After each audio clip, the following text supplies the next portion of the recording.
जोहार जिंदाबाद. सगळे कार्यकर्ते भूमिसेना आदिवासी एकता परिषदेच्या माध्यमातून वारंवार तहसीलदार साहेबांना का जे शासकीय नेमाकूल करण्यासाठी जे शासनाने GR काढलेला आहे 2011च्या संदर्भ टाकून 25/3/2026ला GR निघाला का शासकीय जागेवर ज्यांचे घरं आहेत ते नेमाकूल करण्यासाठी लवकरात लवकर त्यांनी त्याची प्रोसिजर करावी अशी आमची तहसीलदार साहेबांकडे आता चर्चा झाली.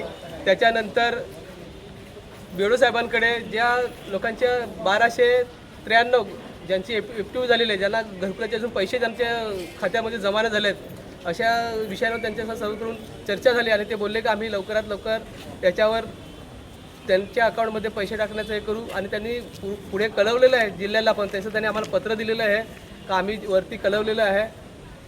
असे जवळजवळ 15 पालघर तालुक्यामध्ये 133 ग्रामपंचायतपैकी इथे उपस्थित 15 ग्रामपंचायत आहेत. पण आम्ही पूर्णच पालघर तालुक्याचा हा प्रश्न घेतलेला आहे का 133 ग्रामपंचायतमध्ये ज्या घरकुल जे प्रधानमंत्री आवास जी घरकुल योजना आहे त्याच्यामध्ये 1293 लोकांना अजूनपर्यंत त्यांच्या खात्यामध्ये पैसे जमा झालेले मिळत नाही.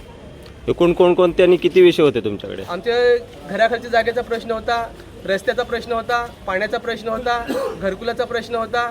असे एक नाही असे अनेक प्रश्न आम्ही आज तहसीलदार साहेब आणि BDO साहेबांच्या केबिनमध्ये हे प्रश्न मांडलेले आहेत. सरपंच आणि ग्रामसेवक ह्यांचं म्हणणं काय? आपला ग्रामसेवक आणि सरपंच यांचं म्हणणं आम्ही ऐकताना आम्ही ग्रामसेवक जो शासनाने आमच्या सेवेसाठी जो नियुक्त केलेला आहे ग्रामपंचायतमध्ये त्याला आम्ही जाब विचारलं तर तो बोलतो का आम्ही तुमचा पाठपुरावा उच्च स्तरावर आम्ही केलेला आहे. फायनल डेट काय दिले? कधीपर्यंत तुमची कामं होणार आहेत? साहेबांनी काय सांगितलं? फायनल डेट आमच्या अहवालानुसार झालं का आम्ही 15 दिवसाच्या आत तुमच्या खात्यावर पैसे जातील असं त्यांनी आम्हाला आश्वासन दिलेलं आहे.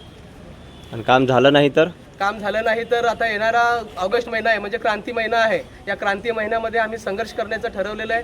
3 ऑगस्टला आम्ही जे शासकीय नेमाकुल आहेत त्याची सादर उत्तरं घेण्यासाठी आम्ही तहसीलदार ऑफिसला येणार.